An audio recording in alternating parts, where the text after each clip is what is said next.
Café con Cine es presentado por Cinépolis Tehuacán. Amigos de Café con Cine, en esta oportunidad los saludo y les comento sobre Mandy, la película del año 2018, estrenada en Sundance, digamos que la función de medianoche, y ovacionada por más de 10 minutos en el Festival de Cannes. ¿Por qué es tan especial esta película del cineasta Panos Cosmatos, a quien conocemos por Beyond the Black Rainbow? Digamos que esta es la perfección en el cinema grindhouse contemporáneo, es decir, esta es una película única que tal vez hemos visto en algunas secuencias, en algunos temas del guión anteriormente, pero su estilo único y su esencia es algo que te aseguro que no has visto en tiempos recientes. Sí, una película de Nick Cage fue ovacionada en Cannes, pero bueno, ¿de qué trata?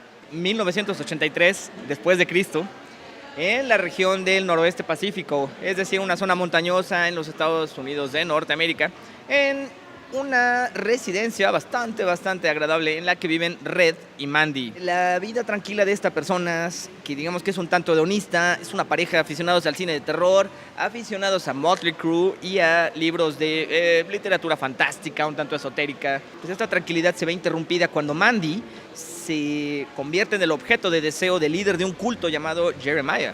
Este sujeto se obsesiona con ella al grado que le pide a sus secuaces que pues la rapten y la pongan a disposición de él. Durante una madrugada, desafortunadamente Mandy es secuestrada y torturada por este culto algo que acontece frente a los ojos de su pareja, de Red, quien de alguna manera logra huir y decide que es momento de cobrar la venganza más fría, la venganza más alucinógena y la venganza más sangrienta que se ha visto en tiempos recientes.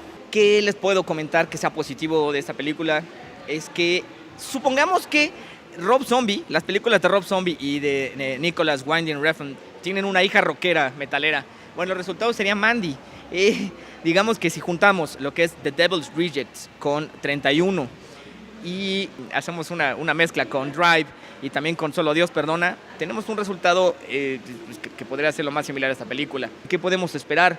Tenemos violencia, tenemos un soundtrack de alarido, un soundtrack espectacular, de lo mejor que hemos visto, que incluso podría poner en vergüenza al trabajo de Cliff Martínez. Tenemos duelos de motosierras sangrientos, tenemos motociclistas del infierno, criaturas grotescas, extrañas que ven pornografía, un Nicolas Cage en su papel más emotivo, más comprometido en años recientes. Sin duda, este año él se ha convertido en un referente para el género de manera totalmente inesperada.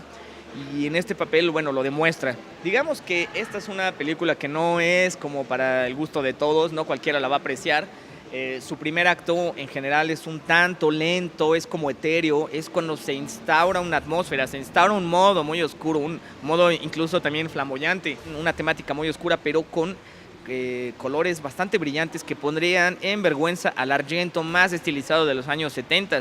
El director usa una técnica que se llama Panaflex, la cual supuestamente tiene que ver con que apunta pequeñas luces LED a la cámara, al lente de la cámara, para que de esa manera se tenga un look un tanto pálido, un tanto cremoso, un tanto como de ensueño. Entonces esto se nota en las escenas más relevantes, que podemos decir que la mitad de la experiencia es como si se estuviera en un viaje alucinógeno, algo provocado por la sustancia LSD, que bueno, eso tiene una explicación durante la historia. Y también resalta durante las escenas en las que el culto, liderado por este tal Jeremiah, pues explica cuál es su misión, un tanto oscura, pero un tanto también cómica. De hecho, tiene algunas semejanzas con lo que hacía Charles Manson en los 60s, es decir, Manson era un líder que se refería de alguna manera a sus súbditos, incluso les decía cerdos, lo mismo que hace este líder, y estaba muy orientado a la música. Acá también el líder del culto saca un disco que él mismo grabó, que nos hace recordar a lo que hace el papá de Milhouse en Los Simpson, de manera muy chusca, pero también un tanto siniestra. Cabe mencionar que el actor que interpreta al líder del culto, Jeremiah, es un actor llamado Linus Roach, a quien vimos en una escena muy breve en Batman Begins, por ejemplo. Él en realidad es el líder de un culto. Entonces, tú notas que se cree el discurso que tiene en esta película. Los diálogos son un tanto esotéricos, me parecieron fascinantes. De hecho, la explicación que él da cuando tiene enfrente a Mandy, cuando le explica por qué ha sido elegida, tiene que ver con cuestiones cósmicas, cuestiones etéreas. Y de hecho, el personaje principal, el personaje que lleva el título de la película, tiene que ver también con eso. A través de algunas animaciones que están muy inspiradas en la película Heavy Metal de 1981, podemos entender que ella era una elegida, una mujer especial por algunas circunstancias que ya se explicarán. Por si fuera poco, tenemos diferentes referencias al cine de terror. A mí me obtuvo, ya como diría el personaje de Renée Zellweger en Jerry Maguire, a mí me tuvo desde que mencionan que hay una región llamada Crystal Lake, haciendo referencia totalmente a Viernes 13. Tenemos personajes que son como del Clive Barker más original, o sea, de Hellraiser, estos motociclistas, en los que en un momento más les platicaré. Algunas referencias a películas, por ejemplo, una de las escenas más importantes y que es muy emotiva es cuando la pareja está viendo una película llamada Night Beast de Don Doller, que es un cineasta de cine gore, cine fantástico de los 80s, que en Maryland, digamos que filmaba películas con $14,000, $15,000. Eran temáticas estilo como de vampiros, como de slashers muy violentos, y acá la pareja ve detenidamente esa película, generan una especie pues como de química especial, porque no se están burlando, a pesar que es una película digna para Mystery Science Theater 3000, o sea, es una película que nadie en su sano juicio la vería de manera seria, salvo algunos de nosotros, y la están disfrutando, la toman muy en serio. Entonces el director sabe de alguna manera cómo pegar el interés, cómo obtener el interés de la audiencia del cine de terror, y con estas nuevas generaciones que tal vez están viendo este tipo de trabajos art house, orientado al terror, al grindhouse, y lo hace de manera perfecta. Es decir, ¿eres devoto o no eres devoto a esta película? Pero bueno, yo creo que si vas a opinar de lo que es bajar al infierno y divertirte, tienes que ir al infierno y divertirte. Puede gustarte o no la película, pero es algo que seguramente no has presenciado en mucho tiempo. Es también muy, muy justo señalar que las actuaciones son estupendas. Esta chica, Andrea Riseborough, da un papel, una actuación estupenda. Ella, digamos que es parte esencial en el primer acto. Su personaje se desarrolla de manera un tanto extraña, porque se vuelve objeto del deseo del villano, pero al mismo tiempo nos da a entender cuáles son sus pretensiones en esta vida, ¿no? Él incluso explica el por qué está teniendo ese tipo de vida hedonista, como más cercana a la naturaleza. Sus ojos son muy expresivos. Me sorprendió mucho cuánto puede transmitir con las pupilas dilatadas. Y bueno, su look me pareció también muy interesante. Creo que ese tipo de playera de Motley Crue también lanza un mensaje, porque en esa época, en el 83, la banda, después de volverse así como muy divas, sí tenían una ideología bastante marcada, y ella intenta representar eso a través de su personaje. Pero nuevamente quien se roba el show es Nicolas Cage. Es decir, el señor Cage al principio, en el primer acto, le ponen freno de mano, pero los últimos 40 minutos durante el segundo y tercer acto, el sujeto nos da una de las actuaciones más memorables. Tiene una escena en la cual está enfurecido, está digamos que dejándose llevar por el odio, por el rencor, por la tristeza. Se toma una botella de whisky como en 2 minutos. Creo que sí es whisky. Pero lo que podría ser en otro momento un festín de memes para el internet, se convierte en un momento totalmente emotivo, muy creíble, un momento durísimo en el cual el personaje refleja todo lo que está sintiendo.